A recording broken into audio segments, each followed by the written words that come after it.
الخائن لا يؤتمن أبدا. هكذا أشارت عديد التقارير الإعلامية، مؤكدة أن بعض الدول العربية قد حذرت وفودها المشاركة في القمة العربية برفع درجات الاحتراز إلى أقصى مستوياتها بعد تسريبات استخباراتية مفادها بأن المغرب يخطط عن طريق برامج تجسس خاصة نقل جميع كواليس القمة العربية للكيان الصهيوني، حيث تعد فرصة للخصوصية التي تحظى بها هذه القمة بعد عودة سوريا إلى مقعدها في الجامعة العربية ووصول رئيسها بشار الأسد إلى السعودية للمشاركة فيها. ولا يخفى على أحد أن هذه التحذيرات قد ازدادت حدة بعد أن اكتشفت الدول العربية أن المملكة المغربية هي الدولة الوحيدة التي لا زالت تلهث من أجل إرضاء الكيان الصهيوني، وقد أثبت نظام المخزن ذلك قبل أشهر قليلة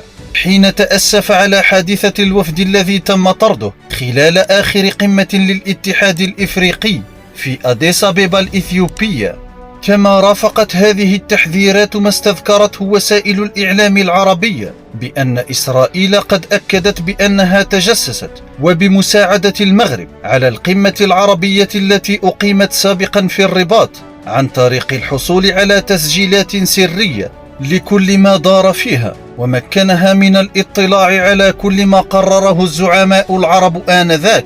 وفي ظل الرقابة الأمنية المشددة للسلطات السعودية على أعضاء الوفد المغربي المشارك، دبلوماسيون كانوا أم إعلاميون، فإن أي كشف لعملية تجسس قد تجعل الدول العربية تطالب حالا بتجميد عضوية المغرب على مستوى الجامعة العربية.